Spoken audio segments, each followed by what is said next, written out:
કોટડિયા મારી education of arts ચેનલમાં તમારું હાર્દિક સ્વાગત કરું છું।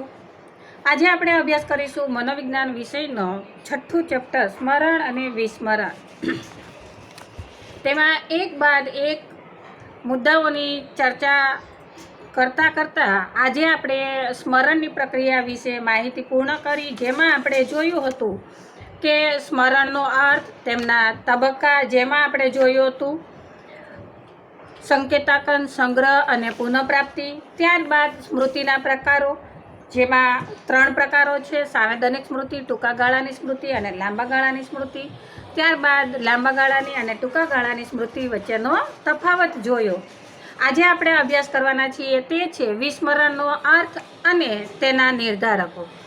તો આમ તો આપણે વિસ્મરણ એ સ્મૃતિનું નિષેધક અંગ છે એવું માનીએ છીએ, પરંતુ વાસ્તવમાં આપણે એવું વિચારીએ કે વિસ્મરણ એ ખરેખર ભગવાનની આપણને અમૂલ્ય ભેટ છે। શા માટેને?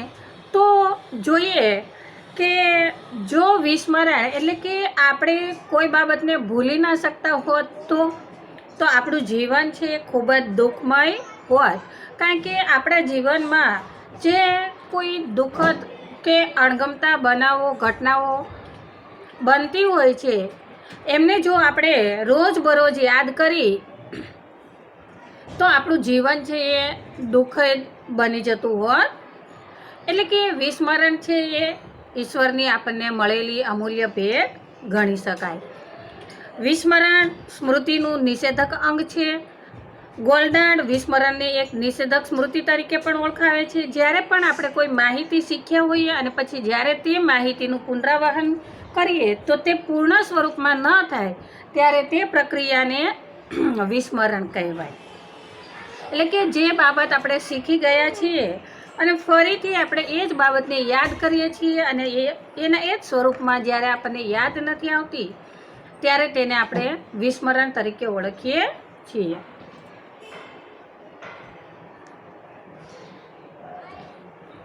હવે જોઈએ વિસ્મરણની વ્યાખ્યા। તો વિસ્મરણની વ્યાખ્યા આપણને એબિંગહોસે આપી છે કે વિસ્મરણ એ એક નિષ્ક્રિય માનસિક પ્રક્રિયા છે।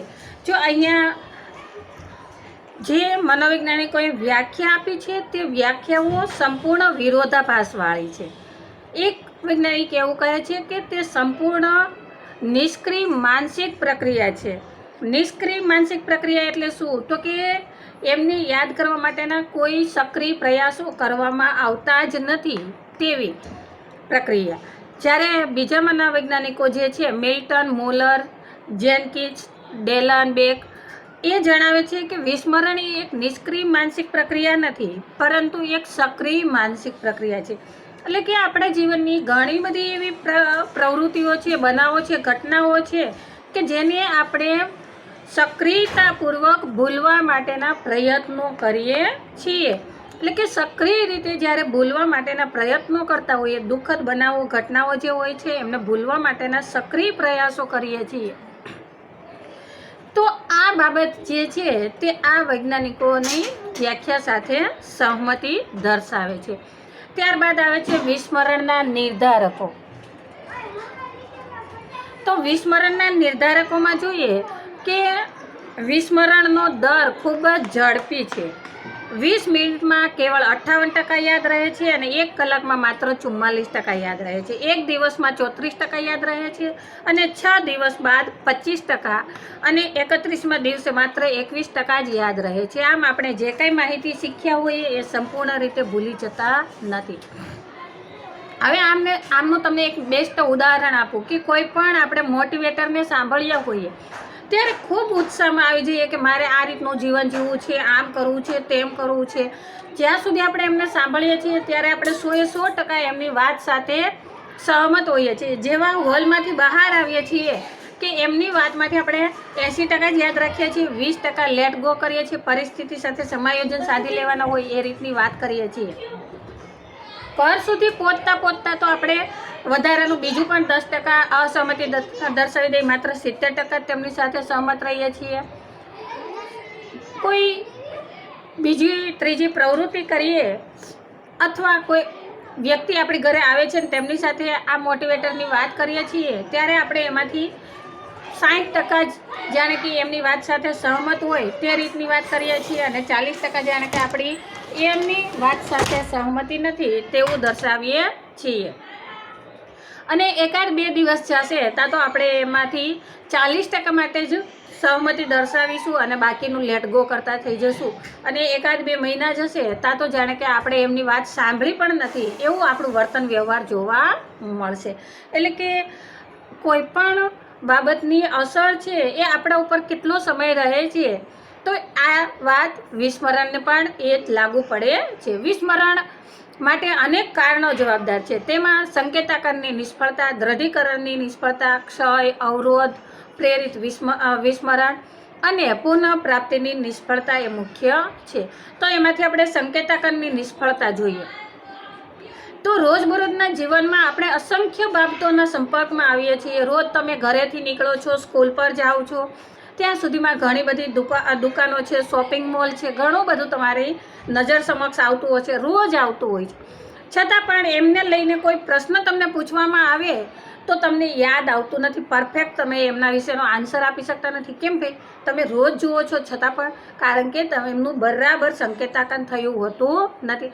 એ જ રીતે 500ની અને 2000ની નોટ જે છે એ તમારા હાથમાં ઘણી વખત આવી હશે, બંડલોના બંડલો તમારા હાથમાં આવ્યા હશે, પરંતુ એમાં જે ભાષાઓમાં લખેલું છે કે ભાઈ આ 500ની નોટ છે એવું, તો જો તમને પૂછવામાં આવે કે કેટલી ભાષામાં એમાં લખાણ હોય છે કે ભાઈ આ 500ની કે 2000ની નોટ છે તો તમે પરફેક્ટ જવાબ આપી શકતા નથી. અરે ભાઈ તમે રોજ જુઓ છો, ચાલો 500ની 2000ની નોટ નહીં પરંતુ આપણે 50ની, 100ની, 10ની, 20ની નોટ લઈ લઈએ તો પણ આપણને એમાં યાદ હોતું નથી કે ભાઈ એમાં કેટલી ભાષામાં લખેલું છે.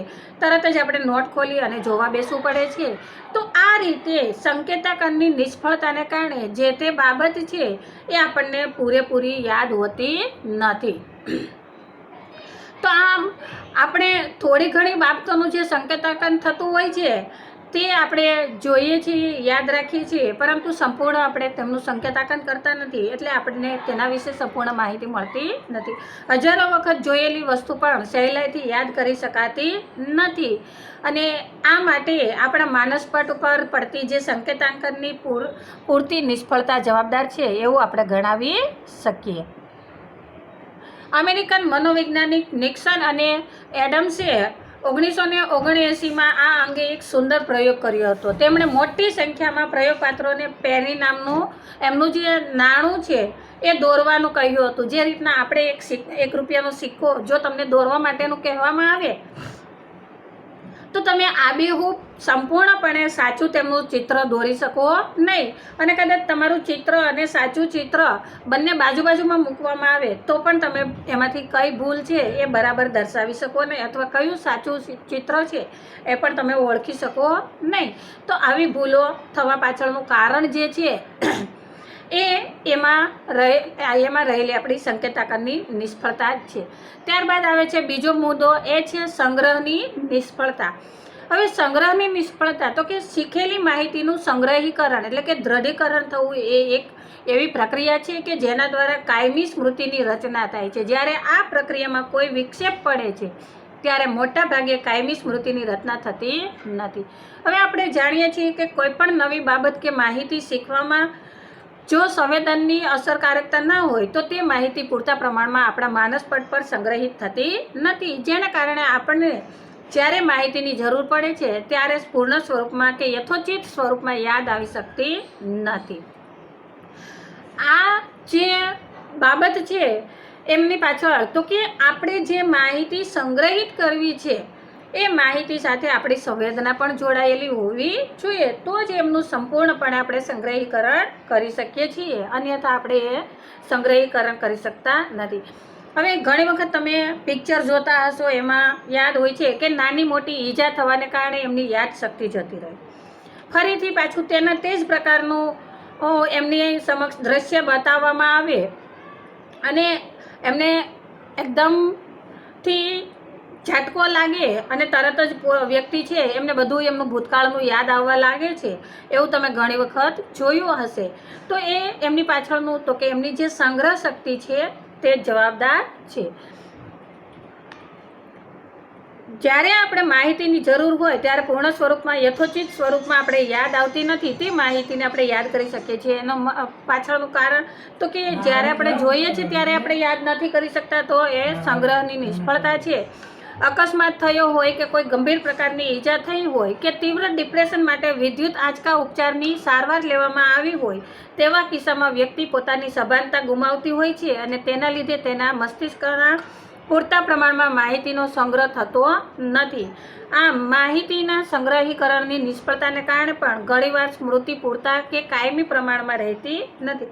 ઘણી વખત તમે એવું સાંભળ્યું પણ હશે કે ભાઈ એમને હાલ કોઈ અકસ્માત નડ્યો હતો, એમના કારણે એમની યાદશક્તિ એ ગુમાવી બેઠા છે. તો એમની પાછળનું કારણ તો કે નાની મોટી ઈજા થવાને કારણે હોય છે, અથવા એમની સ્મૃતિપટ પર કોઈ એવો આઘાતજનક આંચકો લાગ્યો હોય છે કે જેના કારણે એ પોતાની યાદશક્તિ છે એ ગુમાવી બેઠા હોય છે. હવે આવી જે યાદશક્તિ છે એ કાયમી માટે પણ ગુમાવી બેસે છે અથવા ટૂંક સમય માટેની પણ હોઈ શકે છે. તો એમનું એ સારવાર કરવામાં આવે ત્યારે જ ખ્યાલ આવે કે ભાઈ આ પ્રકારનું જે કાર્ય થયું છે એ કયા સંજોગોમાં કઈ રીતના થયેલું છે. ત્યારબાદ ત્રીજો મુદ્દો આવે છે પુનઃપ્રાપ્તિની નિષ્ફળતા. હવે પુનઃપ્રાપ્તિની નિષ્ફળતા તો કે એક વસ્તુ આપણે જે જગ્યાએ મૂકતા હોઈએ તે જ વસ્તુ બીજી જગ્યાએ મુકાઈ જાય તો તે વસ્તુ આપણને જડતી નથી. તેવું જ સ્મૃતિની બાબતમાં પણ બને છે. દાખલા તરીકે તમે કોઈ સ્થળ પર તમારા મિત્રો સાથે પિકનિક પર ગયા છો અને ત્યાં તમારા સંબંધી મિત્ર કોઈ મળી આવે છે, તમે એમની વ્યવસ્થિત તમારા મિત્રો સાથે પરિચય કરાવો છો, પરંતુ એ જ સમયે તમારા મિત્ર જે સંબંધી મળ્યા છે તેમનું નામ યાદ આવતું નથી.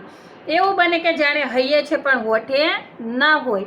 એવી જ રીતે આપણે કોઈ પરીક્ષા આપવા બેઠા હોઈએ અને કોઈ પ્રશ્નનો જવાબ યાદ ના આવે ત્યારે પણ આવું બનતું હોય છે. એટલે કે એમાં પુનઃપ્રાપ્તિની નિષ્ફળતા એ રીતે જોવા મળે છે કે જે તે માહિતી જ્યારે આપણને જોઈએ છે, જે ખાસ જરૂર છે ત્યારે એ બાબત આપણને યાદ આવતી નથી, એટલે આપણે એમને વિસ્મરણ કહીએ છીએ.